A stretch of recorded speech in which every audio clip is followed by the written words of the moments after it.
Hello everyone and welcome back to our YouTube channel Skynova. আর আজকে আমরা করতে চলেছি আমাদের মাধ্যমিক এবিটিএ টেস্ট পেপার 2026 এর ভৌতবিজ্ঞান সলিউশন সিরিজের 5 নম্বর ভিডিও, যেখানে আমরা পেজ নাম্বার 200 সলভ করব। এখানে আমরা 1 নম্বরের যত প্রশ্নগুলো আছে সেগুলোকে 100% কনসেপচুয়ালি সলভ করি। যারা অলরেডি এই সিরিজের সাথে যুক্ত আছে তারা জানো যে এখানে আমরা শুধুমাত্র প্রশ্নগুলো সলিউশন বলে দিই না, বরং সেই প্রশ্নগুলোর ডেপথে গিয়ে সেই প্রশ্ন থেকে অন্য কোনো প্রশ্নও যদি তৈরি হতে পারে তাহলে সেটাকেও আমরা ডিসকাস করে দিই, যাতে এই রকমেরই প্রশ্ন যখন আমাদের মাধ্যমিকে আসবে তখন আমরা সেই প্রশ্নটাকে করতে পারবো এবং ফুল মার্কস স্কোর করতে পারবো। তো বেশি কথা না বাড়িয়ে আর মাত্র পড়ে রয়েছে 45 দিন, শুরু করব জলদি এই ভিডিওটা। শুধু এইটুকুই বলবো যে এখন আমাদের পরীক্ষার শেষ পর্যায়ে, যেখানে আমাদেরকে খুবই কনসেন্ট্রেটেডলি আমাদেরকে যা আমরা পড়েছি সেগুলোকে বারবার রিভিশন করতে হবে। এরকম যে টেস্ট পেপার সলিউশন ভিডিওসগুলো আছে সেগুলো দেখতে হবে, সেখান থেকে আমাদেরকে কনসেপ্টসগুলোকে স্ট্রং করতে হবে। নিজেদের যে জিনিসগুলো পড়া রয়েছে সেই জিনিসগুলোকে বারবার একই জিনিস বারবার রিপিট করতে হবে, যাতে আমাদের সেই জিনিসগুলোই ভালো করে ঠোঁটস্থ হতে পারে। বোঝা গেল? আমি একই জিনিস আমি 2-3 বার করে পড়বো, যাতে সেই জিনিসটা একদম সলিড হয়ে যায়। এরকম করবো না যে 3-4 রকম জিনিস আলাদা আলাদা আমি করতে থাকছি, কোনোটাই আমার সলিড ভাবে তৈরি হচ্ছে না। ঠিক আছে? এই ভুলটা কিন্তু পরীক্ষার আগে কেউ করবে না এখন। তো বেশি কথা না বাড়িয়ে আমরা শুরু করব আমাদের এই সেশন। তো প্রথমেই আমরা চলে আসবো আমাদের বিভাগ কতে। বিভাগ কতে আমাদের প্রথম প্রশ্নই কি বলছে? প্রথম প্রশ্নটা আমরা অনেকবার করেছি অলরেডি, তবু আবারও করব। কি? বিদ্যুৎ ক্ষরণের এই যে এতবার করছি তাহলে কি এই প্রশ্নটা পুরো মুখস্থ হয়ে যাচ্ছে, মানে আমারই করাতে করাতে কি মুখস্থ হয়ে যাচ্ছে। দেখি, বিদ্যুৎ ক্ষরণের সময় যে গ্যাসটি ওজোন স্তরকে ধ্বংস করে তাকে কি বলে? তা বিদ্যুৎ ক্ষরণের সময় কি হয়? অ্যাকচুয়ালি আমাদের যে নাইট্রোজেন গ্যাস থাকে সেই নাইট্রোজেন গ্যাসের সাথে কি হয়, নাইট্রোজেন গ্যাস আর আমাদের যে অক্সিজেন গ্যাস, এই নাইট্রোজেন আর অক্সিজেন মিলে কি করে তখন বিদ্যুৎ স্ফুরণের জন্য আমাদের NO গ্যাস তৈরি করে ফেলে। আমি যদি বিক্রিয়াটাকে ব্যালেন্স করতে বলি তাহলে আমি কি করবো, এখানে একটা 2 বসিয়ে দেবো, তাহলে বিক্রিয়াটা ব্যালেন্স হয়ে যাবে। তাহলে এই যে আমাদের NO তৈরি হলো, এটা কিরকম গ্যাস? এটা আমাদের একটা গ্রিন হাউস গ্যাস না? তাহলে এই যে NO, মানে সরি, এটা আমাদের এরকম একটা গ্যাস না যারা ওজোন স্তরকে ক্ষয় করে? ওজোন স্তরকে ক্ষয় করে কারা? একটা হচ্ছে আমাদের CFC, আর একটা হচ্ছে NOx। NOx মানে কি? যারা আমাদের নাইট্রোজেনের অক্সাইড, তাদের মধ্যে কে কে ছিল? একটা ছিল NO, একটা ছিল N2O, একটা ছিল NO2। তাহলে আমাদের ওজোন স্তর ক্ষয়ের জন্য দায়ী কে? আমাদের CFC, তাছাড়া NO, NO2, N2O। ঠিক আছে? এই 3 জন, মানে মোট 4 জন হলো। তাহলে তাদের মধ্যে কাকে পাওয়া যাচ্ছে? আমাদের এই নাইট্রিক অক্সাইডকে কিন্তু আমরা পাচ্ছি। এবার এই নাইট্রিক অক্সাইড তাহলে কি করে? নাইট্রিক অক্সাইড আমাদের ওজোন গ্যাসের সাথে যুক্ত হয়। তাহলে নাইট্রিক অক্সাইড আমাদের ওজোন গ্যাসের সাথে যুক্ত হয়ে কি করে?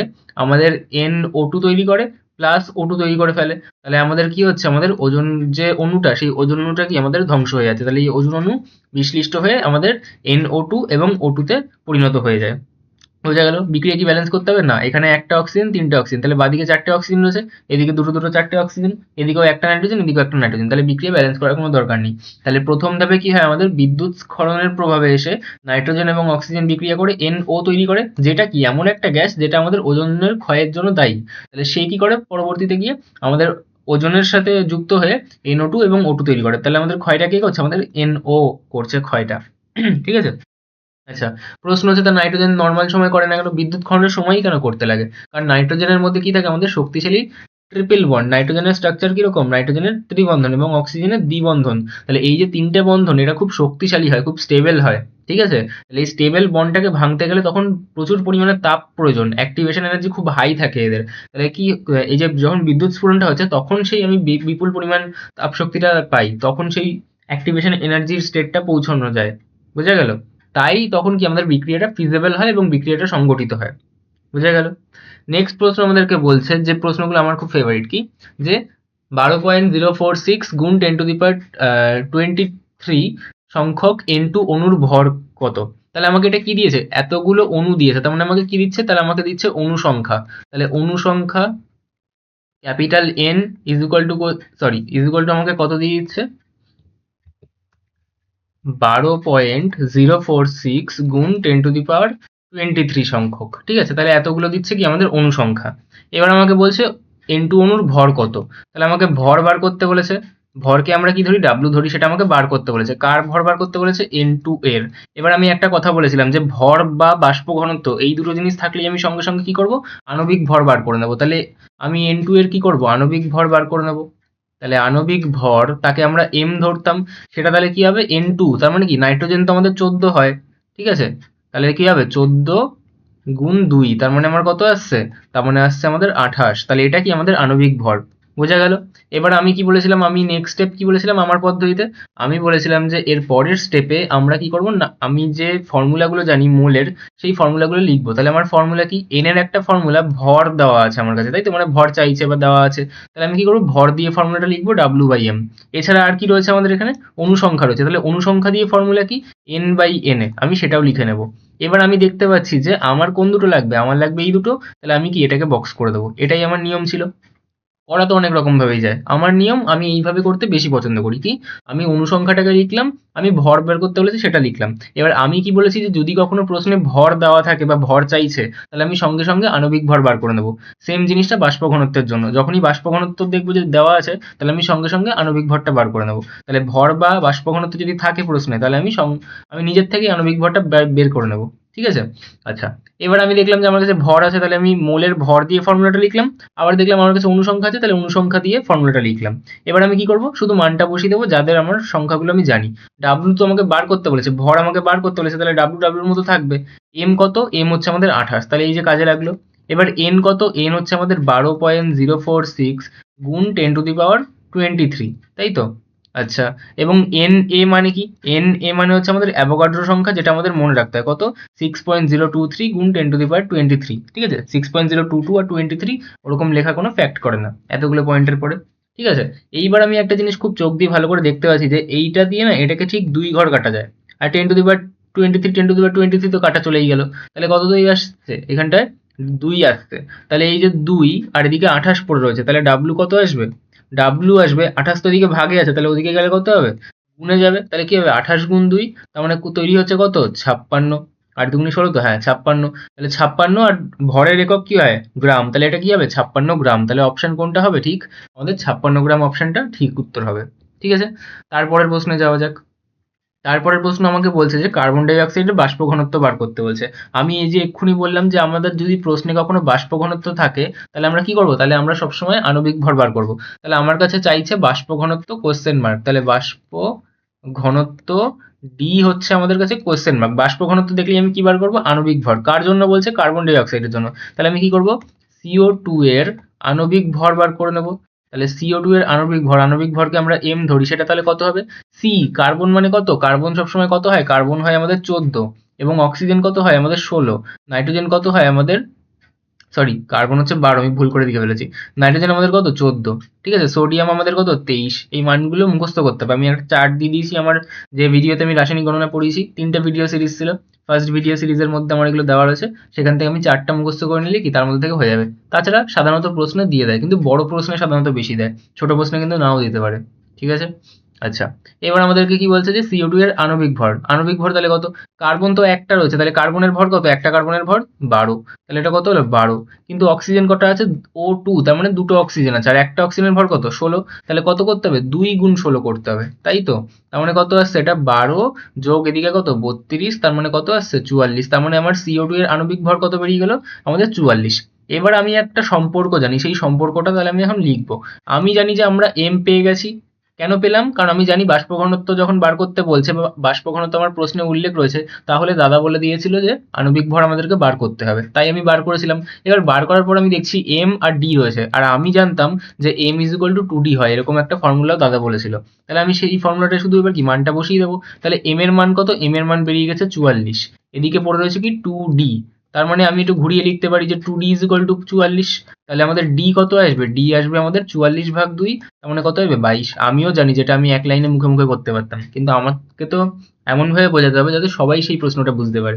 যার একটু প্রিপারেশন ভালো আছে, যার একটু প্রিপারেশন খারাপ আছে, যার প্রিপারেশন খুব ভালো ছিল সেটা দেখেই বলে দিতে পারবে। সে এতবার নিশ্চয়ই CO2 এর আণবিক ভর বার করেছে, তার নিশ্চয়ই মুখস্থই হয়ে গেছে। CO2, CaCO3, CaCO3 এর আণবিক ভর কত? 100। এতবার করা হয় যে সেটা মনেই থেকে যায়। CO তার জন্য কত হবে? নাইট্রোজেনের কত হবে? নাইট্রোজেনের কত? N2 মানে আমাদের 28। ঠিক আছে? CO কত? 16 আর 12 আমাদের সবসময় কত হয়ে যাচ্ছে? 28 হয়ে যাচ্ছে। তাহলে এগুলো না করতে করতে মুখস্থই হয়ে যায়। ঠিক আছে? CaO কত হয় আমাদের? 56। এগুলো করতে করতে মুখস্থ হয়ে যায়। তাহলে যার সারা বছরের প্রিপারেশন ভালো ছিল, সেটা দেখেই বলে দেবে যে বাষ্প ঘনত্ব মানে অর্ধেক, তাহলে 44 এর অর্ধেক 22। সে তো এমনি দেখেই বলে দিতে পারবে। কিন্তু আমাকে যখন এর সলিউশন গুলো করানো হচ্ছে, তখন আমার মাথায় রাখা এটা উচিত যে আমার কাছে সমস্ত ধরনের স্টুডেন্ট রয়েছে, আর আমাকে এমনভাবে বোঝানো উচিত যাতে সমস্ত স্টুডেন্টদের বেনিফিটটা হয়। বোঝা গেল? আচ্ছা, তাহলে এরপরের প্রশ্নটা কি? এরপরের প্রশ্ন আমাকে বলছে যে উষ্ণতা বৃদ্ধি পেলে কঠিন পদার্থের দৈর্ঘ্য প্রসারণ গুণাঙ্ক বাড়ে নাকি কমে নাকি অপরিবর্তিত থাকে, না বাড়ে বা কমে, যে কোনো একটা হতে পারে। নিজে থেকে অ্যান্সার করার চেষ্টা করার আগে কি হবে আমাদের, কমবে না বাড়বে? আমরা অনেকেই জানি যে আমাদের দৈর্ঘ্য প্রসারণ গুণাঙ্ক যেরকম আমাদের কি, আমাদের আলফা, সেই আলফার ফর্মুলা কি হয় আমাদের, আমাদের হয় যে delta L divided by L one গুণ ডেল্টা টি। তাহলে অনেকেরই মনে হতে পারে যে আমি যখন উষ্ণতা বৃদ্ধি পাচ্ছি তার মানে আমার এই যে তাপের পরিবর্তন, সেই পরিবর্তনের হারটা তো আমার বৃদ্ধি পেয়ে যাচ্ছে। তাহলে যদি আমাদের তাপের পরিবর্তনের হারটা বৃদ্ধি পায় তাহলে তো এটা কমে যাওয়ার কথা, ব্যস্তানুপাতিক সম্পর্ক।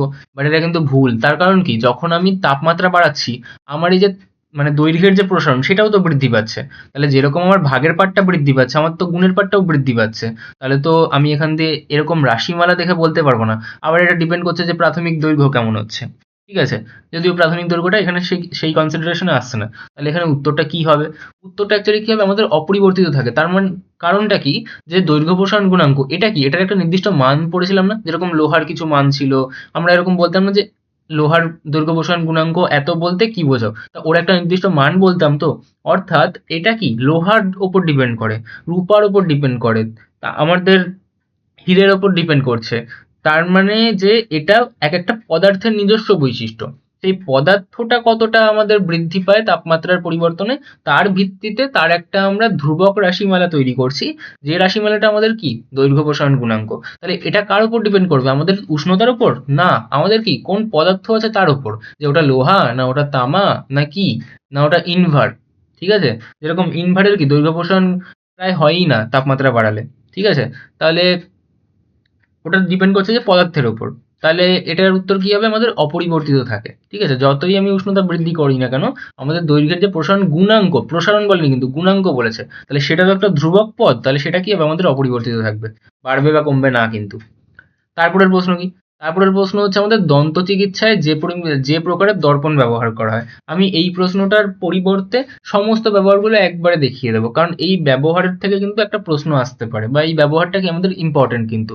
ঠিক আছে, তো আমাদের কি কি ছিল, প্রথম হচ্ছে আমাদের অবতল দর্পণের প্রধান ব্যবহার কি কি, আমাদের শেভিং মিরারের ক্ষেত্রে কাজ করা হয়, মেকআপ মিরার হিসেবে কাজ করা হয়, দাঁতের ডাক্তারির ক্ষেত্রে আমরা কি অবতল দর্পণ ব্যবহার করি, যেটা আমাকে জিজ্ঞাসা করলো, টর্চ বা হেডলাইট, গাড়ির হেডলাইট, সার্চ লাইট ইত্যাদিতে ব্যবহার করি, টেলিস্কোপ, বৈজ্ঞানিক যন্ত্র ইত্যাদিতে ব্যবহার করি। কেন, কারণ আমাদের যে অবতল দর্পণ সেটা কিরকম প্রতিচ্ছবি তৈরি করে, কারণ সেটা আমাদের বড় করে দেয়, বিবর্ধিত প্রতিচ্ছবি তৈরি করে, বিবর্ধিত প্রতিচ্ছবি তৈরি করে। ঠিক আছে, তাহলে আমরা যখন কোনো একটা ছোট জিনিসটাকে বড় করে দেখতে চাই তখন আমরা কোন দর্পণ ব্যবহার করি, তখন কিন্তু আমরা আমাদের অবতল দর্পণ ব্যবহার করি। তাহলে আমরা যখন দাঁতের ডাক্তারের কাছে যাবো, সেই দাঁতটাকে কিসে জুম আউট করে দেখতে চাইছে, তাহলে তখন আমরা কি করব, আমরা অবতল দর্পণ ব্যবহার করব। আমরা টেলিস্কোপের ক্ষেত্রে কোন দর্পণ ব্যবহার করব, আমরা অবতল দর্পণ ব্যবহার করব। এছাড়া আমাদের যে সোলার ফার্নেস তার মধ্যেও কিন্তু আমাদের অবতল দর্পণ ব্যবহার করা হয়। ঠিক আছে, কারণ কি, কারণ হচ্ছে আমরা জানি যে অবতল দর্পণ কি করে, আলোক রশ্মিকে কেন্দ্রীভূত করে। কেন্দ্রীভূত বলতে যেরকম এটা কি একটা অবতল দর্পণ, যখন আলো এরকম আসবে তখন কি হবে, এরকম ভাবে যাবে, আলো আসলে এরকম কি হবে, এরকম ভাবে যাবে। তাহলে সব কি, আলোগুলো একদিকে কেন্দ্রীভূত হচ্ছে। ঠিক আছে, আমি যত আলো আসবে তত কি হবে, সমান্তরাল ভাবে আসলে ফোকাসের ভিতরে এসে কি হবে, সব কেন্দ্রীভূত হবে।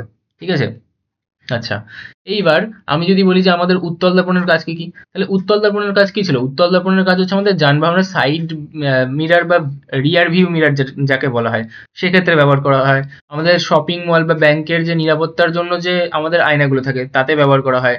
রাস্তার বাঁক বা ক্রসিং, পার্কিং এলাকায় আমাদের বিভিন্ন ধরনের গ্লাসগুলোতে ব্যবহার করা হয়। কেন, যাতে আমরা আমাদের ভার্চুয়াল ইমেজ তৈরি করতে পারি, সেটা সোজা হতে হবে কিন্তু সেটা ছোট হবে। মানে আমি দূর থেকেও যখন গাড়িগুলো আসছে ওই জন্য আমরা কি করি, গাড়ির যে রিয়ার ভিউ মিরার তার মধ্যে যদি খুব বড় প্রতিচ্ছবি তৈরি হয় তাহলে তো আমি মাত্র একটা গাড়ি দেখতে পাবো, তাতে কি আমার লাভ হবে, হবে না। তাহলে ওই যে আমার ছোট যে রিয়ার ভিউ মিরার তার মধ্যেই কি আমাকে তিনটে চারটে গাড়ি পিছনে কে কে আছে সবাইকে দেখতে হবে। তাহলে আমার কি দরকার, আমার দরকার যে সে ইমেজগুলো দেখাতে পারবে, সোজা দেখাবে, এরকম না যে গাড়ির টায়ার ওপরের দিকে দেখাচ্ছে আর গাড়িটা উল্টো করে দিচ্ছে পুরো, তাহলে হবে না। আমাকে আহ দিতে হবে সমশীর্ষ প্রতিচ্ছবি, মানে সোজা প্রতিচ্ছবি দিতে হবে, এবং সেটা কি হতে হবে, আমাদের ক্ষুদ্র হতে হবে। তাহলে সেই ক্ষেত্রে আমরা কি ব্যবহার করি, উত্তল দর্পণ ব্যবহার করি। যেটার থেকে বেশি প্রশ্ন আসার চান্স কি, আমাদের এই রিয়ার ভিউ মিরার। তাহলে আমাদেরকে যদি কখনো বলে যে রিয়ার ভিউ মিরারে আমরা কোন দর্পণ ব্যবহার করি, তাহলে সেটা কিন্তু আমাদের উত্তল দর্পণ। ঠিক আছে, আচ্ছা, তাহলে ওই প্রশ্নটার উত্তর আশা করি এবার তোমরা নিজেরাই দিতে পারবে, আমি আর আলাদা করে বললাম না। তারপরের প্রশ্ন কি, যে গোলীয় দর্পণের বক্রতা ব্যাসার্ধ এবং ফোকাস দৈর্ঘ্যের মধ্যে সম্পর্ক লেখো। তাহলে এদের সম্পর্কটা আমরা কি পড়েছিলাম, খুব ইম্পর্টেন্ট, এর প্রমাণটাও আমাদের আসতে পারে কি, আর ইজ ইকুয়াল টু 2f। পাচ্ছি এখানে, না এখানে নেই, তাহলে এক কাজ করি, তাহলে আমি এটাকে এফ তো ওদিকে রয়েছে, আমি দুইটাকে এদিকে নিয়ে আসি, তাহলে কি হবে r/2। এবার r/2 মানে কি হাফ গুণ r না, তার মানে আমি কি বলতে পারছি, আমি হাফ মানে কি 0.5, তার মানে 0.5 r ইজ ইকুয়াল টু আমাদের এফ। তাহলে এই সম্পর্কটা কি পাচ্ছি কোথাও? হ্যাঁ, এই যে F is equal to 0.5 r। ঠিক আছে, আবার কেউ বলো না যে এইটার এটা তো আলাদা, না এটা একই তো। F 0.5 r is equal to যদি এফ হয়, তার মানে তো F is equal to 0.5 r, ঘুরিয়ে লিখেছে শুধু। ঠিক আছে, আচ্ছা। তারপরে আমাদের কি আছে, পরের প্রশ্ন দেখে নেওয়া যাক।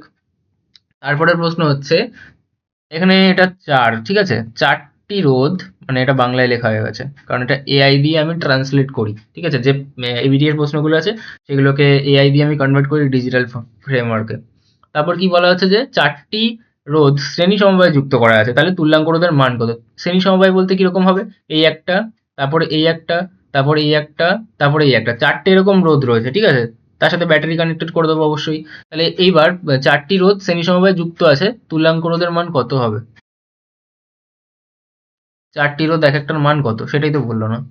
4টি রোধ আমার যতদূর মনে আছে, আমি কোশ্চেনটা একবার দেখেছিলাম, বোধহয় বলে দিয়েছিল যে প্রত্যেকটার মান হচ্ছে 2 ওহম করে। তাহলে এটাও 2 ওহম, এটাও 2 ওহম, এটাও 2 ওহম, এটাও 2 ওহম। তাহলে আমাদের কি হবে, যে যখন আমাদের শ্রেণী সমবায় থাকে তখন তার তুল্য রোধ কি করে বেরোয়? তুল্য রোধ বেরোয় ডাইরেক্ট যোগ করে। তাহলে আমি কি করব, 2 যোগ 2 যোগ 2 যোগ 2, তাহলে করলে কত আসছে আমাদের 8।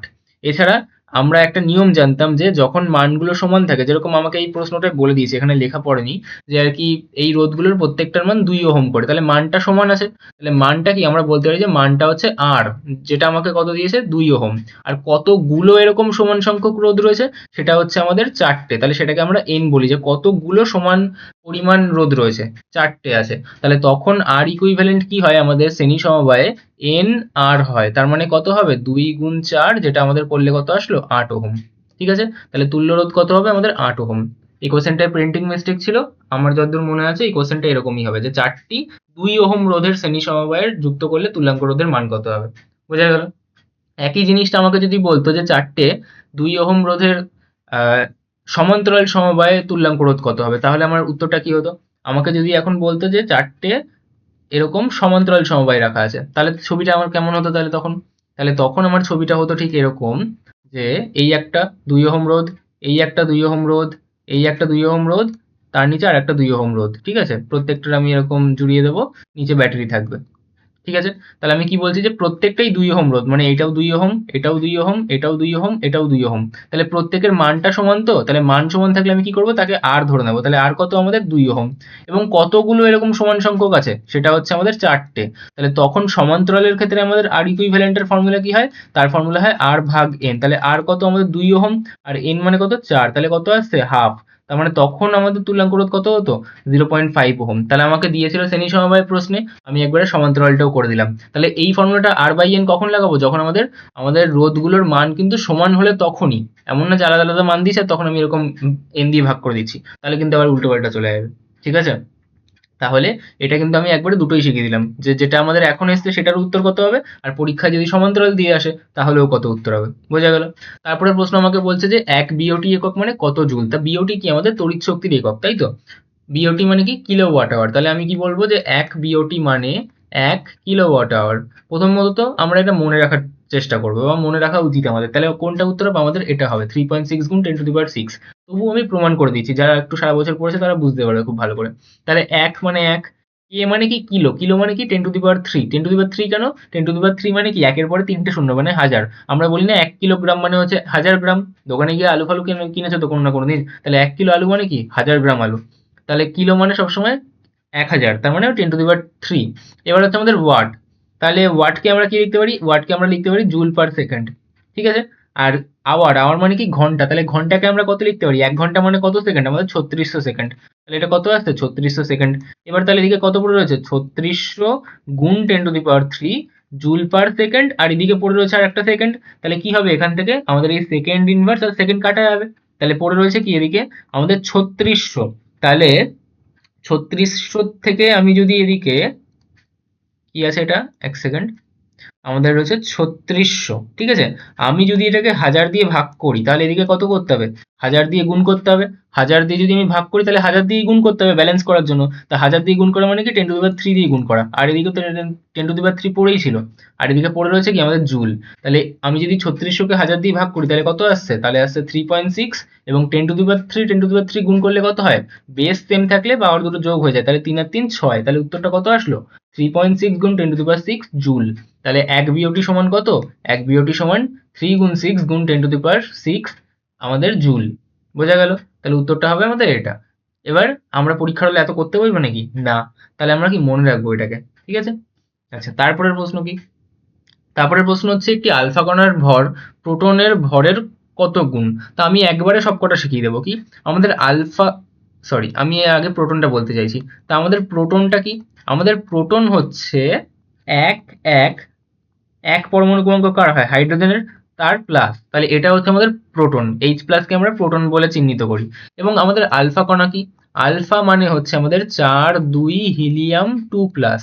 এবং বিটা মানে কি? বিটা মানে হচ্ছে আমাদের ইলেকট্রন। ঠিক আছে। তাহলে আমরা কি করব? ইলেকট্রনের ভর আমরা 0 ধরি, আর এদিকে কত ধরবো? আমরা -1 ধরবো। ঠিক আছে। আচ্ছা, আর গামা কি? গামার না তো আছে ভর, না তো আছে আধান। ঠিক আছে, গামার কিচ্ছু নেই। যার কেউ নেই তাকে কি বলবো? গামা বলবো। ঠিক আছে। তাহলে আমার যে এখানে আমি দেখছি যে প্রোটন 1 আর হিলিয়াম কত 4, ভর আমরা কোথায় ধরি? ভর আমরা ধরি মাথায়। তাহলে এই যে প্রোটনের ভর কত? 1, কিন্তু আলফার ভর কত আমাদের? 4। তাহলে 1-এর থেকে 4 কত গুণ? 4 গুণ। তাহলে আমি কি বলবো? যে এটা 4 গুণ হবে। আমাকে তো তাই জিজ্ঞাসা করেছিল যে একটা আলফা কণার ভর প্রোটনের কত গুণ? তাহলে 4 গুণ হবে। ঠিক আছে। এই প্রশ্নটা কিন্তু আসতে পারে পরীক্ষায়। তারপরের প্রশ্ন কি? আইইউপিএসি নির্ধারিত নিয়ম অনুযায়ী 3 নম্বর থেকে 12 নম্বর শ্রেণীর মৌলগুলোকে কি বলা হয়? তাহলে আমাদের যে এদিকে থাকে আমাদের কি এস ব্লক মৌল, এদিকে আমাদের থাকে পি ব্লক মৌল, নিচে থাকে আমাদের এফ ব্লক মৌল, আর মাঝখানে আমাদের কি থাকে? মাঝখানে থাকে আমাদের 3 থেকে 12 অবধি আমাদের ডি ব্লক মৌল। এবার এই ডি ব্লক মৌলদেরকে কি বলে? সন্ধিগত মৌল। তাহলে কি হবে? এই ডি ব্লক মৌল বা সন্ধিগত মৌল, তাহলে এটা কি হতে পারতো? আমাদের হয় ডি ব্লক মৌল বলতাম আমরা, আর নাহলে আমরা কি বলতাম? তাদেরকে সন্ধিগত মৌল বলতাম। এবার এখানে একটা টুইস্ট আছে, সেই টুইস্টটা কি? আমাদের যে ZnCdHg, ঠিক আছে, এই তিনজন কিন্তু আমাদের আদৌ সন্ধিগত মৌল না। তাহলে এরা কি? এরা কিন্তু আমাদের ডি ব্লক মৌল, সেটা কিন্তু ঠিক। এরা আমাদের ডি ব্লক মৌল, সেটা ঠিক আছে, কিন্তু এরা কিন্তু সন্ধিগত না। ঠিক আছে, এরা কিন্তু সন্ধিগত মৌল না। যদিও আমাদের বইতে কিন্তু এটা উল্লেখ করা নেই, তবুও এটাই কিন্তু সঠিক যে আমাদের মানে ক্লাস 10 এর বইতে উল্লেখ করা নেই। ক্লাস 11-এ অবশ্যই তোমরা এটার কারণ সহ পড়বে যে এখানে আমাদের 3d10 থাকে, এখানে 4d10 থাকে, তো ওগুলো মানে ফুললি ফিল্ড থাকে, সেটা থাকলে হবে না সন্ধিগত, তো তখন বুঝবে। কিন্তু এখন আমি কি বলতে চাইছি যে ZnCdHg এই তিনজন কিন্তু আমাদের ডি ব্লকে থাকলেও, ডি ব্লক মৌল বলা গেলেও, এদেরকে কিন্তু সন্ধিগত মৌল বাস্তবে বলা হয় না। ঠিক আছে। আচ্ছা, তারপরের প্রশ্ন কি? আমাকে জিজ্ঞাসা করছে যে তড়িৎ বিশ্লেষণে তড়িৎ পরিবহন কে করে? তা তড়িৎ বিশ্লেষণে কে তড়িৎ পরিবহন করে? মুক্ত ইলেকট্রন? না। আমাদের যদি কখনো বলে ধাতব পরিবাহী, ধাতব পরিবাহীর ক্ষেত্রে কে করে? ধাতব পরিবাহীর ক্ষেত্রে করে আমাদের মুক্ত ইলেকট্রন বা ফ্রি ইলেকট্রন। কিন্তু যদি আমাদেরকে তড়িৎ বিশ্লেষণের কথা বলে, তাহলে তড়িৎ বিশ্লেষণে কে তড়িৎ পরিবহন করে? তখন কিন্তু আমাদের আয়ন করে। আয়ন ক প্রকার? আয়ন দু প্রকার। একটা হচ্ছে আমাদের পজিটিভ আয়ন, একটা হচ্ছে নেগেটিভ আয়ন। পজিটিভ আয়নদেরকে কি বলা হয়? পজিটিভ আয়নদেরকে বলা হয় আমাদের ক্যাটায়ন, এবং নেগেটিভ আয়নদেরকে আমাদের কি বলা হয়? আমাদের অ্যানায়ন। যেরকম ক্যাটায়ন যেরকম এক্সাম্পল কি Na প্লাস, আর অ্যানায়ন যেরকম এক্সাম্পল কি Cl মাইনাস। তাহলে তড়িৎ বিশ্লেষণ যদি কখনো বলা হয় তাহলে তার তড়িৎ পরিবহনে কি সাহায্য করে? আয়ন। যদি কখনো ধাতব পরিবাহী বলা হয় তাহলে কি? মুক্ত ইলেকট্রন। যদি কখনো অর্ধ পরিবাহী বলা হয় বা সেমিকন্ডাক্টর বলা হয় তাহলে আমাদের মুক্ত ইলেকট্রন এবং হোলস থাকে। ঠিক আছে, এটা তোমাদের সিলেবাসে নেই যদিও, আমি ফ্লোতে বলে দিয়েছিলাম। তারপরে হচ্ছে আমাদের ম্যাগনেলিয়ামের প্রধান উপাদান কি? তো ম্যাগনেলিয়াম কি? ম্যাগনেলিয়াম এক প্রকারের ধাতু সংকর। তো নামটা শুনে কি মনে হচ্ছে? ম্যাগনেলিয়াম, ম্যাগনেসিয়াম, তাই নামটা এরকম শুনে ঠিক মনে হচ্ছে না যে আর কি আমাদের ম্যাগনেসিয়াম হবে? এখানেই কিন্তু টুইস্ট রয়েছে যে এটা কিন্তু আমাদের আমাকে বলেছে প্রধান ধাতু, মানে কোনটা বেশি রয়েছে, সেটা কিন্তু আমাদের ম্যাগনেসিয়াম নয়। আচ্ছা, এখানে বলো তো এখানে কোনটা ম্যাগনেসিয়াম, এটা না এটা? এটাই কিন্তু অনেক লোক জানে না। আমাদের Mn মানে কিন্তু ম্যাঙ্গানিজ, এবং Mg মানে কিন্তু আমাদের ম্যাগনেসিয়াম। তাহলে এটার উত্তর কোনটা হবে? এটার উত্তর কিন্তু হবে না তো ম্যাঙ্গানিজ না তো ম্যাগনেসিয়াম। উত্তর কোনটা হবে? আমাদের অ্যালুমিনিয়াম। কেন? কারণ আমাদের যে এই ম্যাগনেলিয়াম না, এটা একটা সংকর ধাতু। আর সংকর ধাতু আমরা কি জানি যে বিভিন্ন আলাদা আলাদা ধাতুর সমন্বয়ে গঠিত হয়। সেখানে কোন কোন ধাতু থাকে? আমাদের একটা তো থাকে আমাদের অ্যালুমিনিয়াম। অ্যালুমিনিয়াম কত থাকে আমাদের? প্রায় 95% অ্যালুমিনিয়ামই থাকে এবং তার সাথে সামান্য পরিমাণে থাকে আমাদের ম্যাগনেসিয়াম। তাহলে যেহেতু এই সামান্য পরিমাণ ম্যাগনেসিয়াম থাকে, তাই প্রধান উপাদান কোনটা হচ্ছে? প্রধান উপাদান তাই হচ্ছে আমাদের অ্যালুমিনিয়াম। তাহলে উত্তরটা কি হবে? ম্যাগনেসিয়ামের প্রধান উপাদান হচ্ছে আমাদের অ্যালুমিনিয়াম। ঠিক আছে?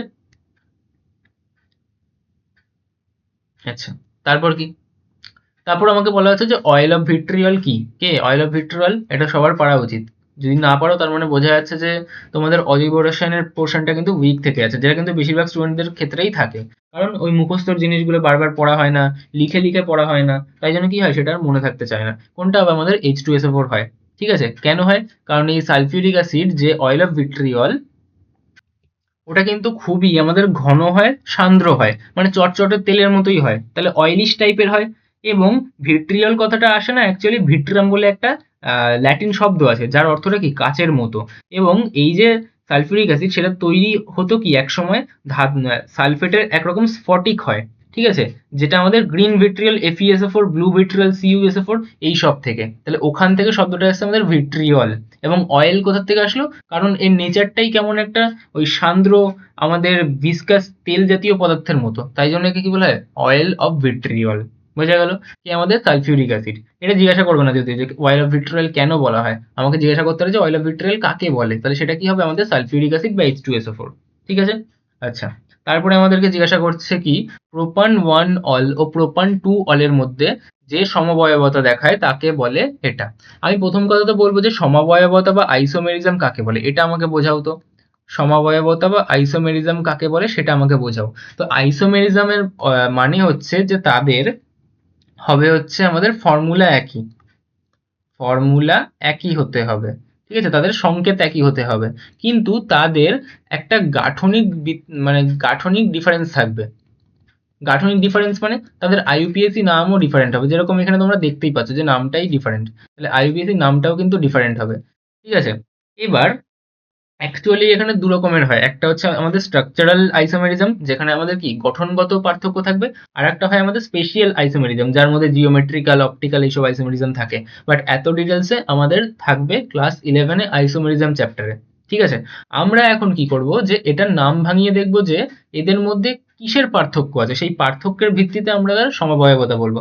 কারণ সেম কি থাকবে? আমাদের ফর্মুলা সেম থাকবে, তার মানে দুজনের নিশ্চয়ই ফর্মুলাটা সেম, তার মানে তার মধ্যে কার্বন যতগুলো থাকবে, অক্সিজেন যতগুলো থাকবে, হাইড্রোজেন যতগুলো থাকবে, সেই সংখ্যাটা কিন্তু সেম হবে, কিন্তু তাদেরকে দেখতে আলাদা হবে, তাদের নামটা আলাদা হবে। এবার কিরকম ভাবে দেখতে আলাদা? তাদের কি কার্যকরী মূলকটাই আলাদা, নাকি তাদেরকে তাদের ওই অবস্থানটা আলাদা, সেইগুলো আমাদেরকে লক্ষ্য করতে হবে। তাহলে প্রথম প্রশ্নটা আমার কি আছে? কার্যকরীমূলক তো হবেই না, কারণ অল অল তার মানে দুটোই অ্যালকোহল, তার মানে কি দুটোই একই কার্যকরী মূলকের, তাহলে কার্যকরী মূলক ঘটিত তো হবেই না। বাকিগুলো তাহলে আমি চেক করবো যে ওটা শৃঙ্খল ঘটিত না অবস্থান ঘটিত। তাহলে আমাকে বলছে প্রোপান 1 অল, প্রোপান 1 অল, তাহলে প্রোপান মানে কি? আমি বলেছি যে প্রপ তার মানে কি তিনটে কার্বন, তাহলে একটা কার্বন, দুটো কার্বন, তিনটে কার্বন। আন মানে কি এন ছিল ওখানে, তার মানে কি সিঙ্গেল বন্ড। ঠিক আছে?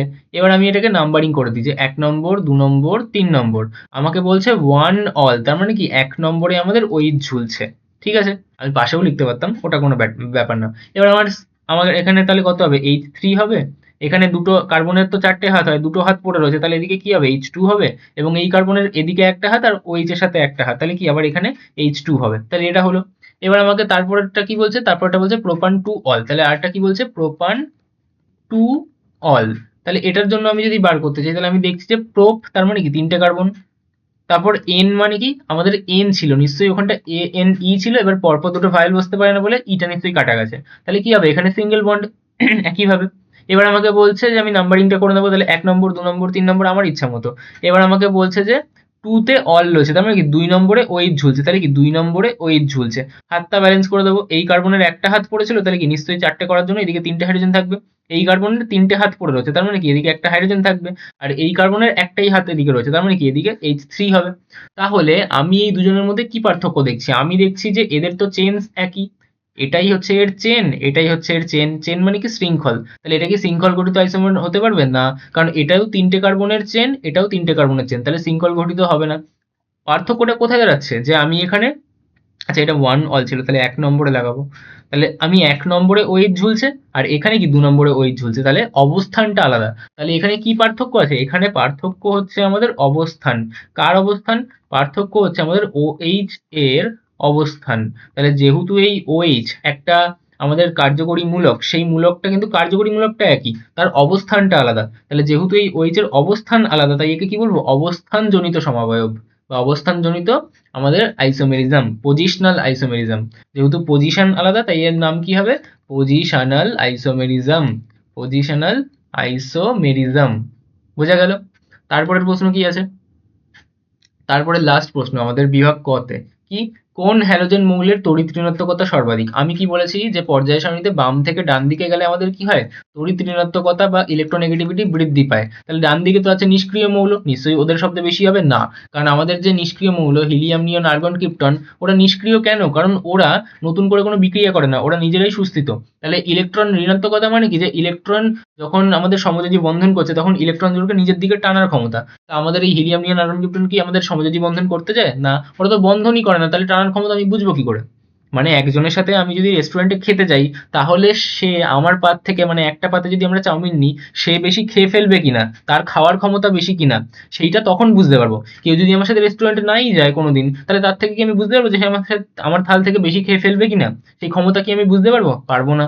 তাই কি হিলিয়াম, নিয়ন, আর্গন, ক্রিপ্টন সেরকম, যে ওরা কোনোদিন যায়ই না সাথে, ওরা কোনোদিন কারোর সাথে বন্ধনই করে না। ঠিক আছে, করে কিছু মানে ক্রিপ্টনের কিছু যৌগ টোগ পাওয়া যায়, কিন্তু সেগুলো একদম এক্সেপশন। তাহলে এরা কি কোনো যৌগ গঠন করে না, তাহলে ওদের ক্ষমতা আমি বুঝবো কি করে? তাই এদেরকে কি বলা হয়? যে এদের ইলেকট্রোনেগেটিভিটি শূন্য। তাহলে আমি নোবেল গ্যাসদেরকে তো ধরবোই না, কারণ নোবেল গ্যাসদের তড়িৎ ঋণাত্মকতা শূন্য, ওরা ইলেকট্রন নিতে চায় না। তাহলে পড়ে রইল কে? পড়ে রইল দিকে fluorine, chlorine, bromine, iodine, astatine, মানে হ্যালোজেন। তাহলে বাম থেকে যখন ডান দিকে যাচ্ছি, তাহলে কি হ্যালোজেনদের কি সব থেকে বেশি তড়িৎ ঋণাত্মকতা। তাহলে আমাকে যদি বলে কোন শ্রেণীর তড়িৎ ঋণাত্মকতা সর্বাধিক, আমাকে যদি বলে কোন শ্রেণীর তড়িৎ ঋণাত্মকতা সর্বাধিক, ইএন আমাদের ম্যাক্সিমাম, তাহলে আমি কি বলবো? তাহলে আমি বলবো গ্রুপ 17। ঠিক আছে, 17 নম্বর গ্রুপ হ্যালোজেনদের সব থেকে বেশি। এবার আমাকে যদি বলে যে কোন মৌলের তড়িৎ ঋণাত্মকতা সর্বাধিক, তাহলে এদিক দিয়ে যেতে যেতে কাকে পাচ্ছি? আমি ফ্লুরিনকে পাচ্ছি। নিচের দিকে নামলে আবার কমে যাবে। বাম থেকে ডান দিকে গেলে যেহেতু তড়িৎ ঋণাত্মকতা বাড়ছে, তাহলে উপর থেকে নিচে নামলে কি হবে? ঠিক তার উল্টো হবে। তাহলে উপর থেকে নিচে নামলে তো কমে যাবে। তাহলে আমি ফ্লুরিন থেকে নিচের দিকে আর নামবো না। তাহলে আমার সব থেকে বেশি কার হবে? সব থেকে বেশি হবে আমাদের ফ্লুরিনের। তাহলে যেহেতু সর্বাধিক তড়িৎ ঋণাত্মক, তাহলে আমি কি বলতে পারি? আমি বলতে পারি সর্বনিম্ন তড়িৎ ধনাত্মক। সর্বনিম্ন তড়িৎ ধনাত্মক, এটাও বলতে পারি। তাহলে আমাকে প্রশ্ন বলতে পারতো যে কোন হ্যালোজেন মৌলের তড়িৎ ধনাত্মকতা সর্বনিম্ন, তাহলেও একই জিনিসই দাঁড়াতো। তাহলে তড়িৎ ধনাত্মকতা দিয়ে আমার যদি কখনো প্রশ্ন আসে, তাহলে আমি কি করবো? সেটার উল্টে নিয়ে তড়িৎ ঋণাত্মকতা চেক করে নেবো। বোঝা গেল? আমাকে যদি বলে যে পুরো পর্যায় সারণীতে, পুরো পর্যায় সারণীর মধ্যেই কিন্তু আমাদের ফ্লুরিনের সব থেকে বেশি, শুধু হ্যালোজেন বলে না। আমাকে যদি বলে পুরো পর্যায় সারণীর মধ্যে সর্বনিম্ন তড়িৎ ঋণাত্মকতা কার, সর্বনিম্ন তড়িৎ ঋণাত্মকতা,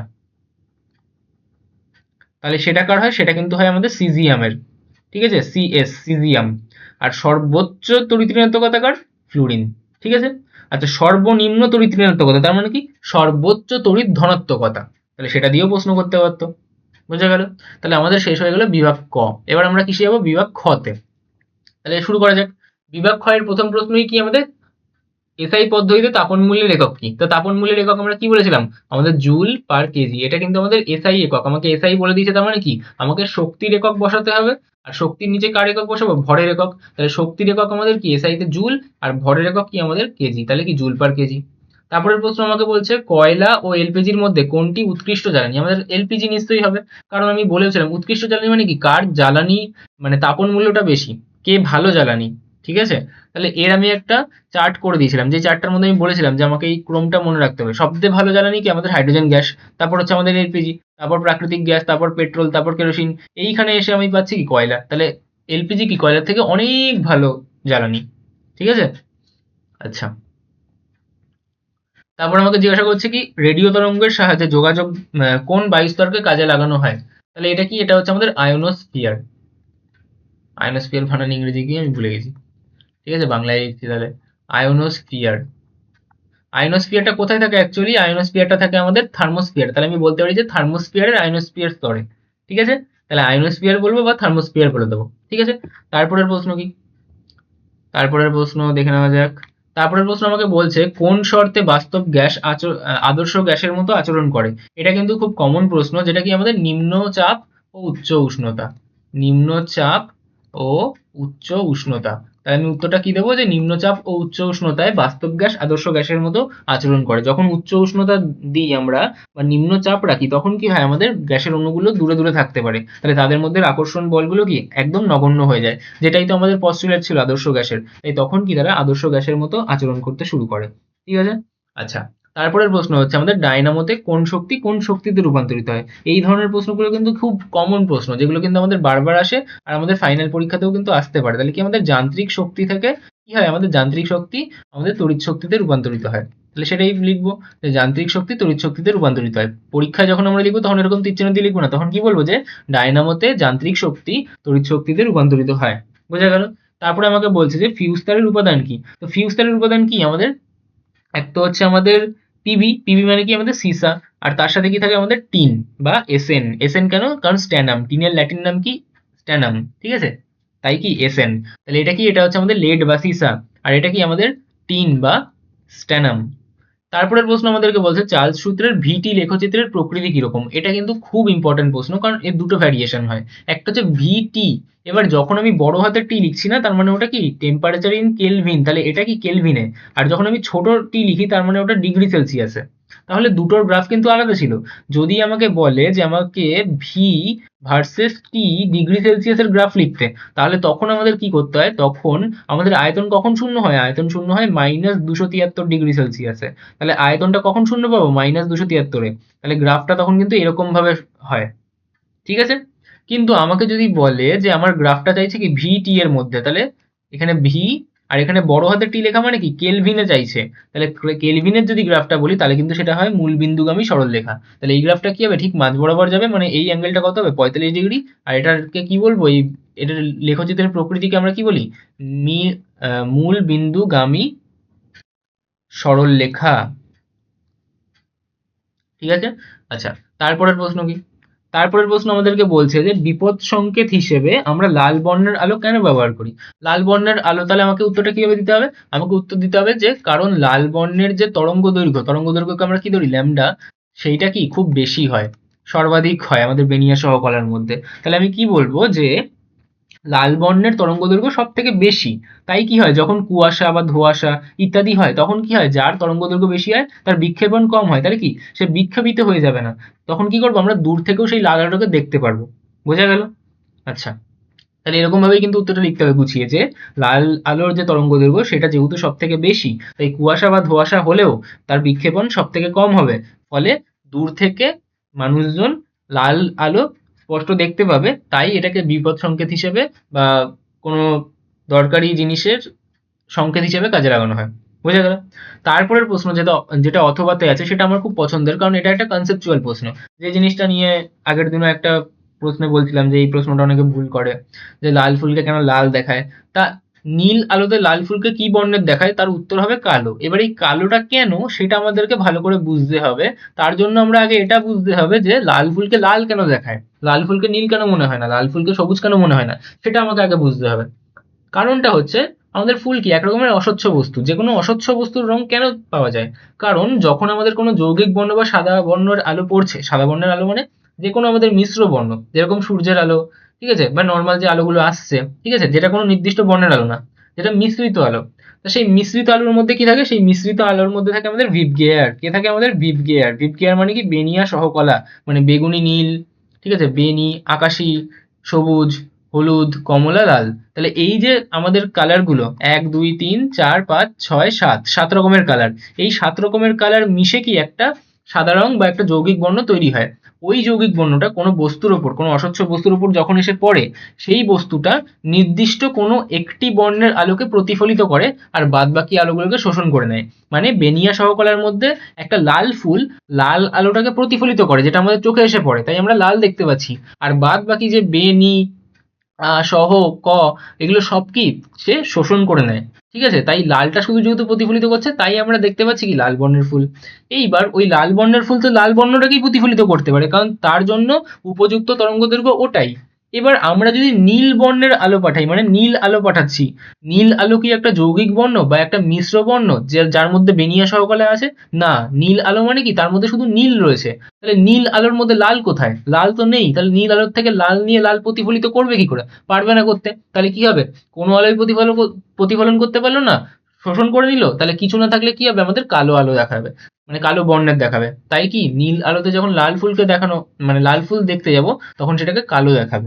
এটা নীল বলে না, অন্য কোনো কালারও যদি আমি বলি তাহলেও কি তাই হবে। আমি যদি বলি হলুদ আলোতে দেখতে যাচ্ছি, তাহলে কি কালো দেখাবে। কারণ কি তার মধ্যে তো লাল বর্ণটা নেই যে লাল বর্ণটাকে সে প্রতিফলিত করতে পারবে। বুঝা গেল? আচ্ছা, তারপরের প্রশ্ন কি? তরলের আপাত ও প্রকৃত প্রসারণ গুণাঙ্কের মধ্যে কোনটি মৌলিক, মানে কোনটা ওই তরলের নিজস্ব ধর্ম, কোনটা আমাদের প্রকৃত প্রসারণ গুণাঙ্ক? তাহলে আমরা কোনটা বলবো?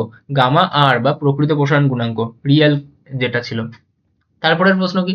হাইড্রোজেন বোমায় কোন নিউক্লিয় বিক্রিয়া ঘটানো হয়? এটাও কিন্তু খুব ইম্পর্টেন্ট প্রশ্ন। মানে ইম্পর্টেন্ট বলতে কি, এখানে দুটো পার্টিশন হতে পারে, যেটা লোকে ভুল করে দিয়ে চলে যাবে। কি? হাইড্রোজেন বোমায় কোন নিউক্লিয় বিক্রিয়া ঘটানো হয়? এটা কিন্তু আমাদের সংযোজন বিক্রিয়া, নিউক্লিয় সংযোজন বিক্রিয়া। ঠিক আছে? কিন্তু আমাদের যদি বলে হয় পরমাণু বোমা, যদি এটাই বলে পরমাণু বোমা, তাহলে তখন কি হবে? পরমাণু যদি বোমা যদি বলে, তাহলে তখন আমরা শৃঙ্খল বিক্রিয়ার কাজে লাগাই। শৃঙ্খল বিক্রিয়াটা কোথায় দেখি আমরা? নিউক্লিয় বিভাজনের। ওই যে আমরা কি যেন ছিল, হিরোশিমা নাগাসাকি, ওই হিরোশিমা নাগাসাকিতে আমরা যখন বোমা ফেলেছিলাম, পরমাণু বোমা, সেটা কোন বিক্রিয়ার উপর আধার করে তৈরি করা হয়েছিল? সেটা হচ্ছে আমাদের নিউক্লিয় বিভাজন। তাহলে বিভাজনের উপর নির্ভর করছে আমাদের পরমাণু বোমা। আর যদি হাইড্রোজেন বোমা বলে, তাহলে সেটা কি? নিউক্লিয় সংযোজন। ঠিক আছে, দুটো পার্থক্য আছে কিন্তু। তারপরে আমাকে বলছে যে আধানবিহীন তেজস্ক্রিয় রশ্মির নাম লেখো। এটা খুব ইন্টারেস্টিং প্রশ্ন। আমাদের তেজস্ক্রিয় রশ্মি ক প্রকার? তেজস্ক্রিয় রশ্মি 3 প্রকার। তেজস্ক্রিয় রশ্মি আমি যদি বলি, তাহলে সেটা 3 প্রকার। একটা হচ্ছে আমাদের আলফা, একটা হচ্ছে আমাদের বিটা, একটা হচ্ছে আমাদের গামা। আলফা মানে কি? আলফা মানে হচ্ছে আমাদের 4 2 হিলিয়াম 2 প্লাস। তাহলে এর তো আধান রয়েছে, আধান কত? তাহলে 2 প্লাস। ঠিক আছে, অ্যাকচুয়ালি আধান কত? 2e প্লাস, মানে দুটো ইলেকট্রনের সমান আধান। তারপর আমি যদি বলি আমাদের বিটা, বিটা তাহলে কি? বিটা হচ্ছে আমাদের ইলেকট্রনের সমান, -1 0, তাহলে ইলেকট্রনের আধানের সমান। তাহলে এরও আধান আছে, এরও আধান আছে। কিন্তু গামা কি? গামার ভরও নেই, গামার আধানও নেই। ঠিক আছে? তাহলে গামা কি? শুধুমাত্র একটা তড়িৎচুম্বকীয় তরঙ্গ, যেটা তেজস্ক্রিয় বিকিরণ হয়ে যাওয়ার পর যে উত্তেজিত অবস্থাটা আছে, সেই উত্তেজিত অবস্থাটাকে কাটাতে সাহায্য হয়। শক্তিটা বেরিয়ে যায়, তাহলে কি হয়? যে হাই এনার্জি স্টেটটা থাকে, সেখান থেকে লো এনার্জি স্টেটে চলে আসে। তাহলে সেই জিনিসটা কি? স্টেবিলিটি লাভ করে, সুস্থিত হতে মানে সাহায্য করে। ঠিক আছে? তাহলে এটা কি? তার ভরও নেই, আধানও নেই। এটা শুধুমাত্র কি? একটা তড়িৎচুম্বকীয় তরঙ্গ, তড়িৎ চুম্বকীয় তরঙ্গ বা ইএমডাব্লিউ। ঠিক আছে? তাহলে এইটার উত্তর কি হবে? আধানবিহীন তেজস্ক্রিয় রশ্মির নাম গামা রশ্মি। ঠিক আছে? আচ্ছা, তারপরের প্রশ্ন কি? তারপরের প্রশ্ন আমাকে বলছে যে গৃহবর্তনীতে সব যন্ত্র কোন সমবায়ে যুক্ত থাকে? কোন সমবায়? আমাদের সমান্তরাল সমবায়। এর প্রপার্টিটা আমি আগের দিন এক্সপ্লেন করেছিলাম, আগের যে বিটিএ সলিউশনটা আছে। কি? যে আমাদের শ্রেণী সমবায়ে কি হয়? তাতে আমাদের কারেন্ট বা প্রবাহ মাত্রা একই থাকে, কিন্তু বিভব প্রভেদ আলাদা আলাদা থাকে।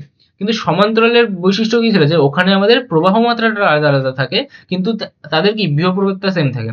তা আমি তো তাই চাইবো যে আমাদের প্রত্যেকটা যন্ত্রের অ্যারাউন্ডে তার বিভব প্রভেদটা সেম থাকে। এরকম না হোক যে আমাদের টিভিতে একরকম বিভব প্রভেদ আসছে, এরকম না হোক যে আমাদের ফ্রিজে একরকম বিভব প্রভেদ যাচ্ছে। আমাদের বাড়িতে ট্রান্সফরমারের থ্রু একটা নির্দিষ্ট অ্যামাউন্টের বিভব প্রভেদ আসে, যেটা আমাদের কত? 220 ভোল্ট। তো সে আমাদের প্রত্যেকটা যন্ত্র কি 220 ভোল্টের অ্যারাউন্ডেই থাকবে। তাহলে প্রত্যেকটা আমাদের যন্ত্রের কাছাকাছি কি হবে? সেই 220 ভোল্টের যে বিভব প্রভেদ, বিভব প্রভেদটা ধ্রুবক হবে, সমান হবে। আমাদের কারেন্টটা তার যতটা দরকার তার ভিত্তিতে চেঞ্জ হবে। তার জন্য আমরা কি করি? আমাদের গৃহবর্তনীতে যত যন্ত্রপাতি আছে সেগুলোকে সমান্তরাল সমবায়ে রাখি।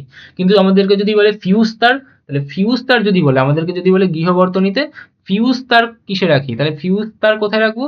ফিউজ তার রাখবো কিন্তু আমাদের শ্রেণী সমবায়ে। তাহলে এই পার্ট থেকে কিন্তু একটা কোশ্চেন আসতে পারে যে ফিউজ তার কোথায় রাখি? শ্রেণী সমবায়তে। আর যদি অন্যান্য যে কোনো যন্ত্র বলে, তাহলে সেটা কোথায় রাখবো? আমরা সমান্তরাল সমবায়ে রাখবো। ঠিক আছে? তারপরের প্রশ্ন আমাকে বলছে বিক্রিয়াটি সম্পূর্ণ করো। এরকম প্রশ্নই আগের দিন ছিল। 16 6 কার্বন, এদিকে কি যোগ করলে আমার তৈরি হবে 14 7 নাইট্রোজেন। তা আমার এদিকে বাদিক আর ডান দিক তো নিশ্চয়ই সমান থাকতে হবে না? তাহলে এদিকে 6 আছে, এদিকে 7 আছে, কত করলে এদিকটায় 6 আসবে? নিশ্চয়ই -1। আর এদিকে 14 আছে, এদিকে 14 আছে, তাহলে কত আসবে? এখানে নিশ্চয়ই 0। 14 সাথে 0 যোগ করলে তবেই তো 14 পাবো। তাহলে এটা কার হয়? -1 আমার পরমাণু ক্রমাঙ্ক, এবং ভরটা নেই, মানে ভর নগণ্য। কার হয়? ইলেকট্রনের। তাহলে এটা কি? অ্যাকচুয়ালি এটা হচ্ছে আমাদের বিটা কণা। তাহলে আমি এখানটা কি বলবো? যে এটা আমাদের বিটা কণা। তাহলে উত্তরটা কি দেবো? উত্তরটা আমি দেবো যে 0 - 1 ই বা বিটা কণা। এরকম ভাবে আমি উত্তরটা দেবো। ঠিক আছে, তাহলে এটা হচ্ছে আমাদের অ্যান্সার। তারপরের প্রশ্ন কি? তারপরের প্রশ্ন আমাকে বলছে যে বাম স্তম্ভের সঙ্গে ডান স্তম্ভের সমতা বিধান করো। প্রথম আমাকে বলছে সন্ধিগত মৌল। সন্ধিগত মৌল তাহলে কে? সন্ধিগত মৌল হচ্ছে আমাদের ওই 3 নম্বর গ্রুপ থেকে শুরু করে 12 নম্বর গ্রুপের মধ্যে। তা আমরা আমাদের সিলেবাসে কোনটা দেবে? আমাদের সিলেবাসে দেবে প্রথম সারিটা। প্রথম সারির মধ্যে কে কে থাকে? আমাদের থাকে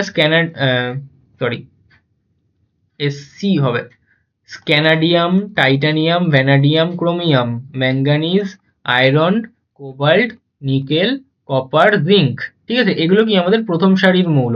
তার মধ্যে আমি বলে দিয়েছিলাম যে জিঙ্কটা কিন্তু আমাদের ডি ব্লক মৌল, কিন্তু সন্ধিগত মৌল না। এই কটা পড়লেই এর মধ্যে থেকেই উদাহরণ পেয়ে যাবে, কারণ এটা আমাদের প্রথম সারি। দ্বিতীয় সারির থেকে তোমাদের আসার চান্স খুবই কম, মানে রেয়ার একদম। আসলে তাহলে কপাল পোড়া। তাহলে এর মধ্যে আমাদের কে পড়ছে? লোহা। তাহলে কোনটা আসবে আমাদের এর মধ্যে? লোহা। ঠিক আছে, তারপরে কি বলছে? স্টেইনলেস স্টিল থাকে। স্টেইনলেস স্টিলে লোহার সাথে আমাদের কি থাকে? 0.15 থেকে 1.5% আমাদের কার্বন থাকে। তাহলে এটা কোনটা হবে? অপশন 4। তেজস্ক্রিয় নিষ্ক্রিয় মৌল। তাহলে আমাদের নিষ্ক্রিয় মৌল কারা ছিল? হিলিয়াম, নিয়ন, আর্গন, ক্রিপ্টন, জেনন, রেডন। আর আমরা জানি যে শেষের জন কি হয়? সবসময় আমাদের তেজস্ক্রিয় হয়। তাহলে এটা কি হবে? এটা হবে আমাদের আরএন। এবং বলছে উভধর্মী অক্সাইড গঠন করে, সেটাকে আমাদের অ্যালুমিনিয়াম। কেন? কারণ অ্যালুমিনিয়াম কোন অক্সাইড গঠন করে? অ্যালুমিনিয়াম অক্সাইড গঠন করে Al2O3, যেটা কি এক প্রকার উভধর্মী অক্সাইড। ঠিক আছে, তারপরের প্রশ্ন দেখে নেওয়া যাক। তারপরের প্রশ্ন আমাদেরকে বলছে যে Na প্লাস আয়ন ও Na পরমাণুর মধ্যে কোনটি সুস্থিত। তাহলে এটা করার জন্য কি করতে হবে? আমাকে ইলেকট্রন বিন্যাস দেখাতে হবে। তাহলে আমাদের সোডিয়াম আর সোডিয়াম প্লাস। সোডিয়াম মানে কত? সোডিয়াম মানে হচ্ছে আমাদের 11। ঠিক আছে, তাহলে 11 যদি আমি ইলেকট্রন বিন্যাস করতে যাই তাহলে কত হবে? 2, 8 আর 1। কিন্তু যে আমি যদি Na প্লাস বলি তার মানে কি? একটা ইলেকট্রন বেরিয়ে গেছে, তাহলে এর থেকে একটা ইলেকট্রন বেরিয়ে যাবে। তাহলে একটা ইলেকট্রন কোনটা বেরোবে? শেষে যেটা আছে সেটা বেরোবে। তাহলে কত পড়ছে আমাদের? 2,8। তাহলে এটা কি কোনো সুস্থিত ইলেকট্রন বিন্যাস? না। কিন্তু এটা কি একটা সুস্থিত ইলেকট্রন বিন্যাস? হ্যাঁ। আমি তাহলে বলবো যে আমাদের N এর ইলেকট্রন বিন্যাস হলো 2, 8, 1। আমি বলতে পারি যে কে, এখানে L, এটা M, 2, 8, 1। কিন্তু Na প্লাস এর ইলেকট্রন বিন্যাস 2,8, অর্থাৎ এটি সুস্থিত ইলেকট্রন বিন্যাস নিয়ন নিষ্ক্রিয় গ্যাসের মতন। তাই Na প্লাস বেশি সুস্থিত এবং Na কি? কম সুস্থিত। তাহলে কোনটা বেশি সুস্থিত হবে? আমাদের Na প্লাস। তাহলে আমি যদি সুস্থিতির ক্রম বলি তাহলে কি? Na প্লাস বেশি, Na কম। ঠিক আছে, কেন? কারণটা হচ্ছে সুস্থিত ইলেকট্রন বিন্যাস। তাহলে এটার কি আছে? এটার রয়েছে সুস্থিত ইলেকট্রন বিন্যাস। এগুলোকে আরো ভালো করে এক্সপ্লেন করা যায় আমাদের অরবিটাল থিওরি দিয়ে, কিন্তু আমাদের তো এখন অরবিটাল থিওরি নেই, কোয়ান্টাম নাম্বার আমাদের এখনো শেখা হয়নি, তাই আমরা এরকম ভাবেই করব। এই যে ইলেকট্রন বিন্যাসের পদ্ধতি, সেই ইলেকট্রন বিন্যাসের পদ্ধতি আমরা 20 অব্দিই লাগাতে পারবো, তারপরে লাগাতে পারবো না। ঠিক আছে, তো আমাদের এই ছোট ক্লাসের জন্য এইটুকু। তারপরে আমাকে বলছে যে হাইড্রোক্লোরিক অ্যাসিডের সঙ্গে সিক্ত কাচদণ্ড কোন গ্যাসের সংস্পর্শে আসলে সাদা ধোঁয়া সৃষ্টি করে? কোন গ্যাসের সংস্পর্শে আসলে? তাহলে আমাদের HCl গ্যাস, এই HCl গ্যাসটা কার সংস্পর্শে আসলে আমাদের তৈরি করে একটা সাদা ধোঁয়া? আগে বলো যে সাদা ধোঁয়াটা কার হয়, এটা তোমরা কি জানো? সাদা ধোঁয়া কার হয়? সেটা হচ্ছে আমাদের NH4Cl এর। এবার তাহলে আমার যদি বলেই দিলাম যে আমাদের NH4Cl এর জন্য তৈরি হচ্ছে সাদা ধোঁয়া, ঠিক আছে, তাহলে এখানে HCl রয়েছে, এখানে NH4 রয়েছে, কে হবে বলে মনে হচ্ছে? আমাদের NH3 বা অ্যামোনিয়া। তাহলে আমাকে জিজ্ঞাসা করছিল যে কোন গ্যাসের সংস্পর্শে আসলে, তাহলে উত্তরটা কি হবে? উত্তরটা হবে আমাদের অ্যামোনিয়া গ্যাসের সংস্পর্শে আসলে, তাহলে NH3 গ্যাসের সংস্পর্শে আসলে। ঠিক আছে, আচ্ছা এখানে একটা প্রশ্ন অনেকের মনে আসতে পারে যে এটা গ্যাস, এটা গ্যাস, এটা সলিড, তাহলে ধোঁয়া কোত্থেকে আসে? ধোঁয়া বলতে অ্যাকচুয়ালি কি বোঝানো হয়? যে এগুলো না দানা দানা প্রকারের আসে। যখন তোমরা পরবর্তীকালে হায়ার স্টাডিজে ল্যাব করতে যাবে, তো ল্যাব করতে গেলে দেখবে যে তোমরা যে এরকম দণ্ডটা ধরবে না, সেখানে একদম দানা দানা এক ধরনের জিনিস তৈরি হবে। ওই যে দানাগুলো, সেগুলোকে দেখে আমাদের মনে হবে যেন ধোঁয়া উঠছে, যেটা আমাদের কি তৈরি করে? যেটা আমাদের এরোসল তৈরি করে। ঠিক আছে, এগুলো পড়তে হয় উঁচু ক্লাসে উঠলে, মানে কলেজে উঠলে, তখন যখন ল্যাব করতে হয় তখন এগুলো পড়তে হয়। তো এই যে আমাদের NH4Cl তৈরি করছে সলিড স্টেটে, সেটা কি করে? একটা এরোসল তৈরি করে, যেটা আমাদের ধোঁয়ার মতো দেখায়। তো ধোঁয়া বলতে এখানে কি বোঝানো হচ্ছে? এই যে কঠিন, আমাদের এই যে কঠিন যে সূক্ষ্ম গুঁড়ো গুঁড়ো দানাগুলো, সেই গুঁড়ো গুঁড়ো দানাগুলোর জন্যই কি হয়? আমাদের এরকম ধোঁয়াচে ধোঁয়াচে মনে হয়। বোঝা গেল? তো অ্যাকচুয়ালি এই ধোঁয়াটা কি তাহলে? কঠিন কণার সমষ্টি। ঠিক আছে, ছোট ছোট, ওই যে ছোট ছোট কণাগুলো না, তার মধ্যে আলো প্রতিফলিত করে, তার জন্য আমাদের মনে হয় যে সাদা ধোঁয়ার মতো দেখাচ্ছে। তারপরের প্রশ্ন কি? কালা জ্বরের ওষুধ তৈরিতে কোন নাইট্রেট যুক্ত জৈব যৌগ ব্যবহার করা হয়? কোন নাইট্রেট যুক্ত জৈব যৌগ ব্যবহার করা হয়? আমাদের ইউরিয়া। ইউরিয়ার সংকেত কি আমাদের? CONH2 তাহলে আমি যদি এটাকে ভাঙিয়ে লিখি তাহলে আমি কি বলতে পারি? CO তার মানে কি হবে? C double bond O, NH2 তার মানে কি? এদিকেও একটা NH2 আর এদিকেও একটা NH2। H2n আর NH2 একই জিনিস, এরকম না যে আগে পরে লিখলে কিছু পাল্টে যায় সেরকম। তারপরে আমাকে বলছে যে গ্রাফাইট ধাতু হলেও তড়িৎ পরিবহন করে। আগে আমাকে এটা বলতো যে গ্রাফাইট কি ধাতু? না, গ্রাফাইট আমাদের ধাতুই না, ঠিক আছে। গ্রাফাইট কি আমাদের অধাতু, আর গ্রাফাইট কিন্তু তড়িৎ পরিবহন করে, করে না নয়, করে, ঠিক আছে, করে হবে। তাহলে গ্রাফাইট একটা অধাতু যে কিন্তু তড়িৎ পরিবহন করে, তাপ পরিবহনও করে। তারপরের প্রশ্ন কি? তারপরের প্রশ্ন আমাকে বলছে H2S এর সংস্পর্শে আসলে রৌপ্য মুদ্রা কালো হয়ে যায় কেন? কেন কালো হয়ে যায়? কারণ আমাদের যে আর্জেন্টাম সালফাইড তৈরি হয়ে যায়, ওই আর্জেন্টাম সালফাইড কি হয়, আমাদের কালো রঙের অধক্ষেপ তৈরি করে, যে কালো রঙের অধক্ষেপের জন্য কি হয়, আমাদের আহ রৌপ্য মুদ্রাটা কালো হয়ে যায়। আমি যদি এর বলি যে আমি এর বিক্রিয়াটা কি লিখতে পারবো? হ্যাঁ পারবো। কেমন হয় ঠিক? আমাদের হয় হচ্ছে, আমাদের কি বলছি, রূপার সাথে, রূপার সাথে কার বিক্রিয়া হচ্ছে? H2S এর বিক্রিয়া হচ্ছে। তাহলে তখন তৈরি কি হয়? তখন তৈরি হয় হচ্ছে আমাদের কি বললাম, আর্জেন্টাম সালফাইড। তাহলে Ag2S, আর সাথে কি তৈরি হয়? সাথে আমাদের হাইড্রোজেন গ্যাস বেরিয়ে যায়। এই যে Ag2S, এই Ag2S এর রং কি? এই Ag2S এর রং কি? আমাদের কালো। তাহলে যেহেতু এই Ag2S তৈরি হয়, আমাদের কি বলা হয়, সিলভার সালফাইড বা আর্জেন্টাম সালফাইড, তার জন্য কি তৈরি হচ্ছে? আমাদের রৌপ্যমুদ্রা কালো হয়ে যাচ্ছে। তারপর প্রশ্ন কি? তড়িৎ বিশ্লেষণের সময় ইলেকট্রনের প্রবাহ কোন তড়িৎদ্বারের দিকে হয়? এটা যদি আমাদেরকে কখনো জিজ্ঞাসা করে, তাহলে আমরা সবসময় ভাববো যে আমাদের তড়িৎ প্রবাহ কোন দিকে হয়, কারণ আমরা তড়িৎ প্রবাহটা সবসময় মুখস্থ করি। তো আমরা তড়িৎ পরিবাহ সবসময় কি বলি? সেটা আমাদের হয় ক্যাথোড থেকে অ্যানোড। ক্যাথোড থেকে অ্যানোডের দিকে কি হয়? আমাদের তড়িৎ প্রবাহ হয়, তাই তো। ক্যাথোড থেকে অ্যানোড কি হয়? আমাদের তড়িৎ প্রবাহ। এটাই আমরা বেশি পড়ি। এবার তড়িৎ প্রবাহ অ্যাকচুয়ালি কি হয়? আমাদের ইলেকট্রন যেদিকে যায়, তড়িৎ প্রবাহ ঠিক তার বিপরীতে যায়। তড়িৎ প্রবাহকে আমরা কি বলি? আই বলি। তাহলে যদি তড়িৎ প্রবাহ আমাদের ক্যাথোড থেকে অ্যানোড হয়, ইলেকট্রন প্রবাহ কি হবে? তার ঠিক বিপরীত হবে। তাহলে আমাদের ইলেকট্রন প্রবাহ কার থেকে কার মধ্যে হবে? আমাদের হবে অ্যানোড থেকে ক্যাথোডের মধ্যে। তাহলে এই দুটো কিন্তু আমাদের মনে রাখতে হবে যে অ্যানোড থেকে ক্যাথোডে কি যায়? আমাদের যায় হচ্ছে ইলেকট্রন। তাই জন্য কি ক্যাথোড থেকে অ্যানোডের মধ্যে যায় আমাদের তড়িৎ প্রবাহ। তাহলে এটা কি হবে? এটা হবে আমাদের অ্যানোড থেকে ক্যাথোড। ইলেকট্রন বলেছিল না? হ্যাঁ, ইলেকট্রনের প্রবাহ কোন দিকে হয়। তারপরের প্রশ্ন বলছে এমন একটি যৌগের উদাহরণ দাও যার মধ্যে আয়নীয় বন্ধন ও সমযোজী বন্ধন উভয়ই বর্তমান।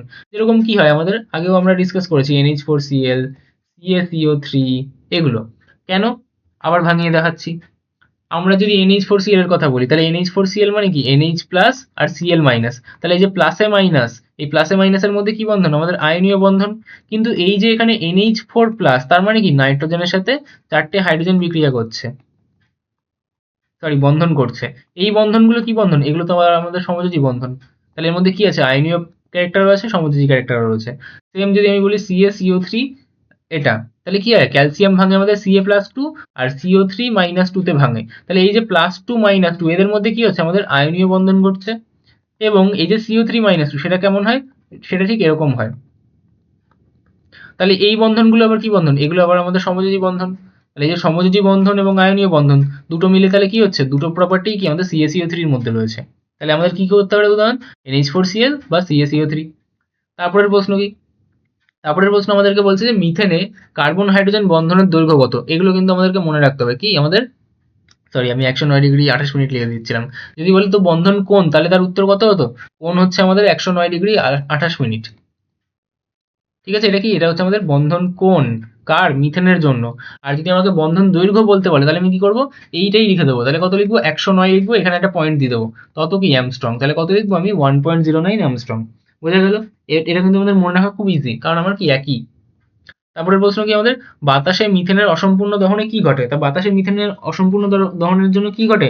কার্বন মনোঅক্সাইড, যেটা একটা বিষাক্ত গ্যাস, সেটা কিন্তু আমাদের তৈরি হয়। তাহলে মিথেনের অসম্পূর্ণ দহনে কি হয়? আমাদের কার্বন মনোঅক্সাইড উৎপন্ন হয়, যেটা একটা বিষাক্ত গ্যাস। কিন্তু যদি অতিরিক্ত চলে যায়, তাহলে কি আমাদের মৃত্যু পর্যন্ত হতে পারে। এবার আমাদের ফেভারিট জিনিস কি? IUPAC নাম বার করো। কি করে বার করবো? আমরা দেখবো যে এখানে কি আমাদের কোনো ফাংশনাল গ্রুপ আছে প্রথমে, তারপর দেখবো মাল্টিপল বন্ড আছে, তারপর দেখবো লংগেস্ট লেন্থ, তারপর FMLSA, তারপর, তাহলে এটা দেখবো সবার প্রথমে কি আছে? আমাদের ফাংশনাল গ্রুপ বা কার্যকরী মূলক। এখানে কার্যকরী মূলক আছে, হ্যাঁ আছে, এই যে CHO। CHO মানে কি? আমাদের অ্যালডিহাইড। তাহলে এর নাম কি? এর নাম হচ্ছে অ্যালডিহাইড। অ্যালডিহাইডের IUPAC নামের মধ্যে আমরা কি লিখি? অ্যাল লিখি, শুধু অ্যাল। তাহলে আমরা আইপিসি নামের শেষে কি লিখবো, এল লিখবো।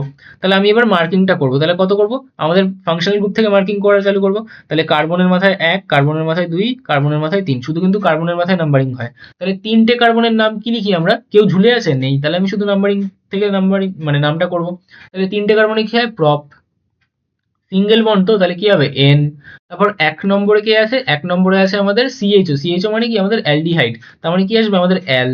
এবার আমি কি বলেছিলাম যে আমাদের পরপর দুটো ভাওয়েল বসে না, আগের ভাওয়েল উঠে যায়, তাহলে কি হবে, ইটা উঠে যাবে। তাহলে আমার নামটা কি হয়ে গেল, কাটাকাটি করলে প্রোপান। এবার 1 লেখা লাগে না, তাহলে কি হলো, অ্যাল, তাহলে নামটা কি হয়ে গেল আমাদের প্রোপানল। এবার অনেকে এটাকে মনে রাখে এক ধরনের পদ্ধতি দিয়ে, কি পদ্ধতি, আমাদের দিয়েছে হচ্ছে H2C, CH আর CHO, তারা মনে রাখে যে CHO থাকলে তার নাম কি হবে, অ্যালকান্যাল, অ্যালকান্যাল। এগুলো আমার মতে ছোট ক্লাসের জন্যই ভ্যালিড, বড় ক্লাসে উঠলে প্রবলেম হবে, এরকম নিয়ম ভাবেই তাদের করা উচিত। আচ্ছা, তাহলে এখানে কটা কার্বন, একটা কার্বন, দুটো কার্বন, তিনটে কার্বন, 3 কার্বনে তাহলে কি হবে, অ্যালকার জায়গায় মানে অ্যালের জায়গায়, অ্যালকক্সির জায়গায় বা অ্যালকার জায়গায়, তার জায়গায় আমরা শুধু ওই নামটা বলে দেবো, তাহলে কি বলবো, প্রপ। তাহলে কি বলবো, প্রপান্যাল, এরকম ভাবে তারা মনে রাখে, ঠিক আছে। এই অ্যালকার জায়গায় আমরা কি বলবো, তাহলে প্রপা, আর এদিকে ন্যাল পড়ে রয়েছে, তাহলে কি বলবো, প্রোপান্যাল, এরকম ভাবে লোকে মনে রাখে। কিন্তু আমি এই পদ্ধতিকে প্রেফার করি না, আমি বাই মেথডে যাওয়া পদ্ধতি সবসময়কে অ্যাপ্রোচ করতে চাই, ঠিক আছে। আচ্ছা, তো আমাদের এই সেটটাও কমপ্লিট হয়ে গেল। আশা করি এইভাবে সলিউশন করাটা তোমাদের জন্য খুব বেনিফিশিয়াল হচ্ছে, তোমাদের সমস্ত কনসেপ্টসগুলো রিভাইজ হয়ে যাচ্ছে। তো এরকম সেশন যদি আরও লাগে তাহলে আমাকে নিচে কমেন্ট বক্সে জানাবে যে এই সেশনগুলো কতটা হেল্প করছে, আবারও এরকম সেশন চাই কি চাই না, নাকি আমাদের অন্য কোনো জিনিস করলে ভালো হয়। যেরকম অনেকে সাজেস্ট করেছিল যে মাধ্যমিকের জন্য যে ইম্পর্টেন্ট জীবন বিজ্ঞানের প্রশ্নগুলো আছে, এই প্রশ্নগুলোর ওপর যদি আমরা সলিউশন করি তাহলে সেটা বেস্ট হয়, কারণ অনেক জায়গাতেই আমরা এবিটিএ সলিউশন পেয়ে যাই এবং এবিটিএ সলিউশন অলরেডি হয়তো অনেকের করা হয়ে গেছে।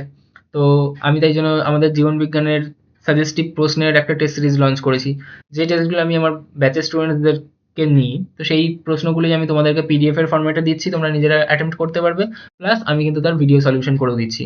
তো চ্যানেলে যা যা ভিডিওসগুলো রয়েছে সেগুলো তোমরা চেক আউট করতে পারো, প্রত্যেকটা ভিডিওই কিন্তু তোমাদের জন্য এই শেষ মুহূর্তের মাধ্যমিক প্রিপারেশনে খুবই হেল্পফুল হবে, ঠিক আছে। So that was everything for this session, আমাদের মিট আবারও কোনো নতুন ভিডিওতে হবে, আজকের জন্য এটুকুই।